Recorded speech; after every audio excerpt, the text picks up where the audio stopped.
So ভাই লোক, finally আমি আফতার ফায়ার অ্যান্ড অ্যাশ মুভিটা দেখে নিলাম। আর সবাই এই মুভির ভিজুয়ালস নিয়ে কথা বলছে, কিন্তু ফায়ার অ্যান্ড অ্যাশের আসল আগুনটা লুকিয়ে আছে এই গল্পের ভেতর। কি সেটা নিয়ে আগে কথা বলছি। আর আমি প্রথমেই বলে দেবো যে তুমি যদি আফতার 3 দেখতে যাও, মানে আফতার ফায়ার অ্যান্ড অ্যাশটা দেখতে যাও, তোমাকে ডেফিনেটলি এর আগে পার্ট 1 আর পার্ট 2 দেখে যেতে হবে। ইয়েস, না তোমার অনেক কিছু জিনিস মাথার উপর দিয়ে বেরিয়ে যাবে। বাট এইবার যদি এই আফতার ফায়ার অ্যান্ড অ্যাশের গল্প নিয়ে হালকা করে কথা বলি উইথাউট স্পয়লার, তো তুমি যদি আফতার ফায়ার অ্যান্ড অ্যাশের ট্রেলারটা ভালো করে লক্ষ্য করে থাকো, তো সেখানে স্পাইডার উইথাউট মাস্ক খোলা বাতাসে নিঃশ্বাস নিচ্ছে।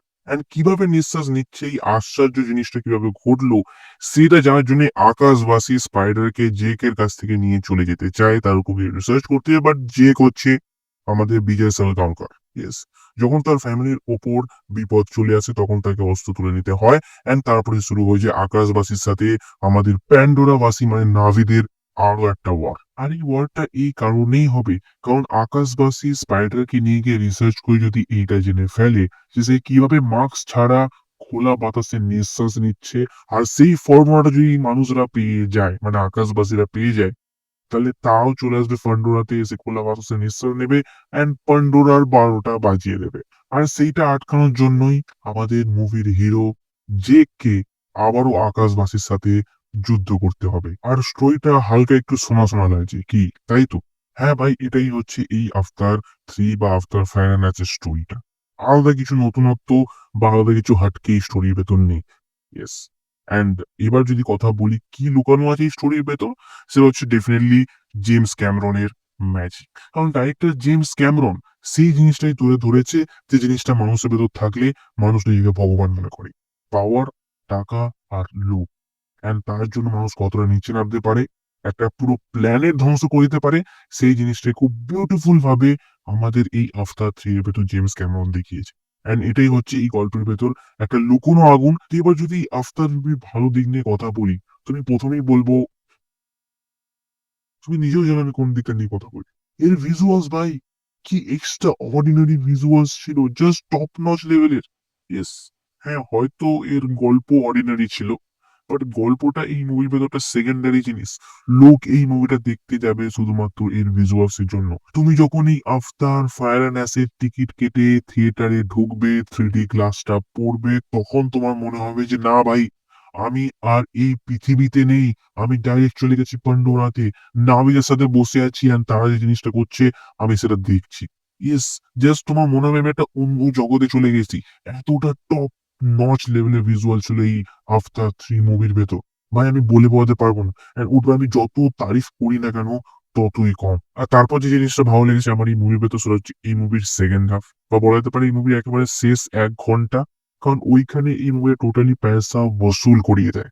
ঠিক আছে, যখন এই ওয়ারটা স্টার্ট হবে, অ্যাকশন স্টার্ট হবে, সেই টাইমে ভিজুয়ালস, সাউন্ড, সবকিছু মিলিয়ে টোটালি পয়সা বসুল ছিল।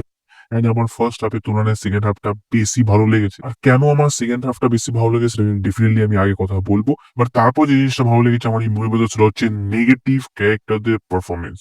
ইয়েস, কিছু স্ট্রং স্ট্রং নেগেটিভ ক্যারেক্টার আছে এই মুভির ভেতর, এন্ড তাদের পারফরমেন্স এর জন্য এই মুভির ভেতর আসল মজা আসে।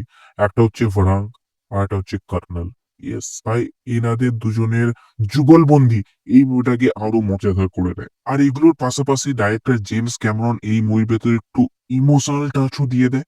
ইয়েস, আমি বলবো না সব ইমোশনাল সিনগুলি আমার ভালো লেগেছে, বাট এই মুভির ভেতর যখন টুনকুনের সিন আসে এন্ড সেইখানে যে ইমোশনটা, সেটা ভাই অ্যাকচুয়ালি ফিল হয়ে যায়। ইয়েস, এন্ড এটাই তো জেমস ক্যামেরনের ম্যাজিক।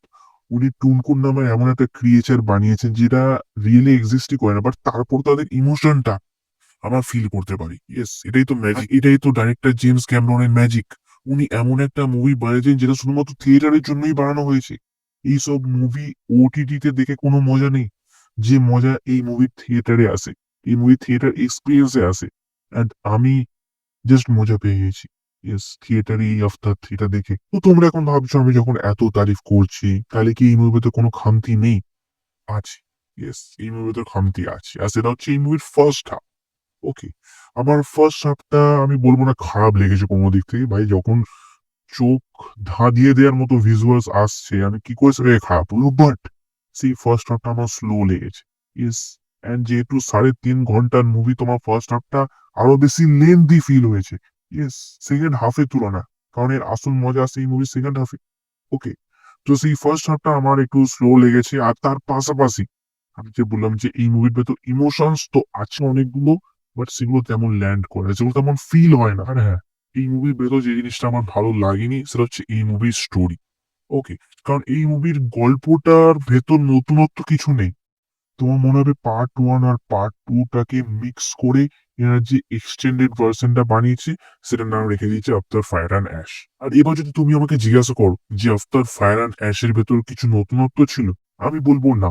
আর যদি তুমি আমাকে এটা জিজ্ঞাসা করো এটা কি থিয়েটারে এক্সপিরিয়েন্স করার মতো, তো আমি ডাইরেক্ট বলবো হ্যাঁ। তো আমি আফটার ফায়ার অ্যান্ড অ্যাশ মুভিটা দেবো 5-এর ভেতর 3টে স্টার। আর 3টে স্টার দিচ্ছি মানে এটা নয় যে এই মুভিটা খারাপ। না না না, কোনো দিক থেকে এই মুভিটা খারাপ নয় ভাই। চোখ দাঁড়িয়ে দেওয়ার মতো ভিজুয়ালস আছে। যখন তুমি এই মুভিটা দেখতে যাবে তখন তোমার মনে হবে যে তুমি অন্য কোনো জগতে চলে গেছো।